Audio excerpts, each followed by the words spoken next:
Así las cosas, Jalisco. Vamos con Marco García, director ejecutivo de Demolytics. Esta firma realizó un estudio que prácticamente habla del chapulineo en los congresos, es decir, cómo no se van desfragmentando las bancadas, y vamos a hablar justamente del contexto a nivel nacional, pero sobre todo de Jalisco, porque aquí en Jalisco, nada más doy unos datos generales, Carlos, y ahorita vamos contigo, es que la bancada de Morena se redujo el 29%, la del PRD al 50% y MC creció. El partido que está ahorita en el gobierno pasó de 14 a 18 diputados. Estos efectos se dan justamente pues cercanos a estas elecciones, cuando sabemos son las más grandes de México que vamos a tener, y justamente estos espacios son los que se van a estar eligiendo. ¿Cómo estás, Carlos? Marco, perdón, muy buenas noches. Buenas noches, Pati, muchas gracias. Me da mucho gusto saludarte a ti y a tu audiencia. Bueno, pues compártenos de este estudio que hicieron del chapulineo en congresos. Primero, a nivel nacional, ¿cuál es el panorama que encuentran en los congresos locales? Mira, estamos conscientes de que México va a vivir un momento sumamente delicado. 30 de 32 congresos locales que se van a renovar, 1,063 diputaciones estatales en juego. Y en ese contexto, en Demolytics hicimos esta investigación para ver cómo llegan los congresos locales a las elecciones. Detectamos que 89 legisladoras y legisladores han renunciado a sus partidos. Genéricamente es apenas el 8%, no es muy representativo, pero si vemos caso por caso hay información muy relevante. Aterrizando al tema de Jalisco, por ejemplo, es la legislatura más fuerte de la oposición, es su bastión parlamentario, siempre y cuando lo pensemos en una lógica contramayoritaria a nivel nacional, donde hay dos grandes bloques, ¿no? El partido de Morena encabezando uno y el PAN encabezando el otro a nivel nacional. Entonces, en esta lógica de los 12 que domina la oposición, Jalisco es el más importante. Y aquí rescato los datos que ya mencionaste, ¿no? En Jalisco solamente 2 partidos crecieron gracias al transfugismo, Movimiento Ciudadano y el PAN. Y fíjate, tal ha sido la dinámica legislativa en el Congreso de Jalisco que las cifras se están actualizando todo el tiempo.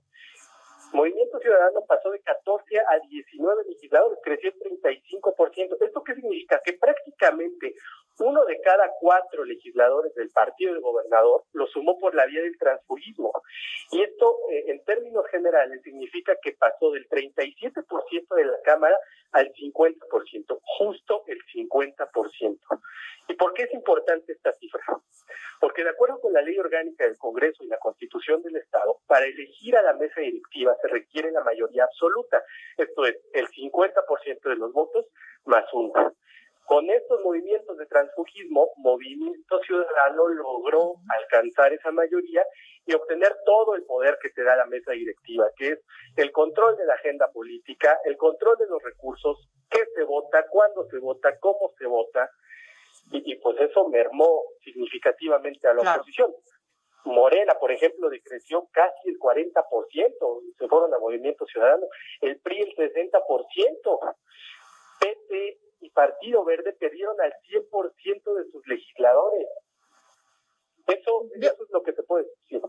Sí, veo un dato también importante, por ejemplo, los partidos, digo esto a nivel nacional, el PES, ¿no? El Partido Encuentro Social y el PRD, que perdieron 1 de cada 3 diputaciones que ganaron en el 2018. Exactamente, y este tipo de comportamientos son nocivos para la democracia porque van mermando la confianza de la ciudadanía.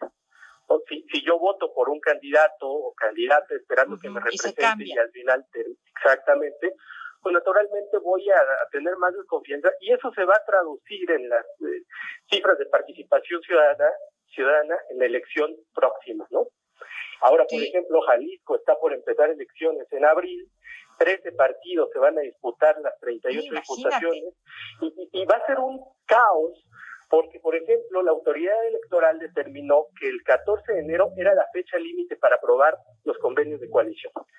Los partidos tenían hasta el 4 de enero para registrarlos. Solamente hubo un intento de coalición que fue para diputaciones estatales, que fue Morena, PT y Somos, iban juntos en 10 distritos, pero el representante de Morena metió la solicitud extemporáneamente y la rechazaron. Entonces, vamos a tener a 13 partidos compitiendo todos contra todos. Entonces va a ser muy interesante el comportamiento que van teniendo las y los legisladores que actualmente están en el Congreso, porque incluso ya se está viendo en su comportamiento, ¿no? Tan solo en las últimas semanas, 23 de los 38 diputados y diputadas, el 60% del Congreso de Jalisco pidieron licencia para buscar la reelección u otros cargos de elección popular. Sí, se va, ahora sí que se va, pues se va desfragmentando y como tú dices, esto merma directamente en la confianza de los ciudadanos, ¿no? Al momento de votar por uno y de repente se cambian, se da este chapulineo en los congresos, como bien dice el nombre del estudio, pues esto viene a afectar directamente, pues en el interés de la gente de ir a votar, ¿no? Y ahora en estas elecciones que justamente estos espacios son los que se van a estar decidiendo. Así es, y si a esto de transfugismo le sumas las renuncias que se están viendo, pues la gente termina muy confundida y ya no sabe quién los está representando verdaderamente, ¿no? Renunciaron los coordinadores de Morena, del PAN, del PT, desaparecieron del Congreso el Partido Verde. Cuando renunció la presidenta del Congreso, Mara Robles, la vicepresidencia tenía que asumir ese rol. Enrique Velázquez, del PRD. Por acuerdos políticos se determinó que Héctor Pizano iba a asumir la presidencia, pero también pidió licencia. Y cuando pidió licencia, pues al final terminó con Aarón Martínez, va a ser él quien presida los ejercicios en el próximo periodo de sesiones, pero esto es solo una muestra de todo el dinamismo.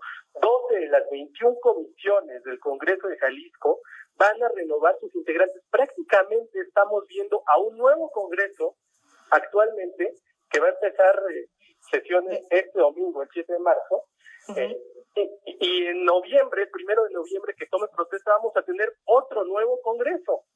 Claro, y ¿sabes qué, Marco? El trabajo, ¿no? Las leyes tan importantes y demás. Aquí porque hubo mucha presión con la de desaparecidos, ¿no? Con el tema de los colectivos y demás. Si no, no salía justamente por esta preocupación que está señalando de cómo quedan conformados. De repente el trabajo que llevaban pues queda como en el aire porque son como un nuevo Congreso, ¿no? El que se conforma y el que queda y el que venga posteriormente. Exactamente, y es que este tema de la legislación es solo una de las funciones que tiene el Congreso, pero tiene muchas otras más que tienen que ver con control político. Fiscalizan a los gobernadores, pueden desaparecer ayuntamientos, revisan la cuenta pública, tienen un poder que muchas veces no se les reconoce tanto porque sí, no se ve tanto, ¿no? Materialmente no lo ejercen, es que ni siquiera lo ejercen, ese es el problema, ¿no? Qué desperdicio, sí. Y con estos chapulineos más, ¿no? Pero bueno, Marco, pues se nos está acabando el tiempo, pero bastante interesante el estudio que hacen y ojalá más adelante podamos seguir platicando de esto. ¿Algo más que quieras agregar?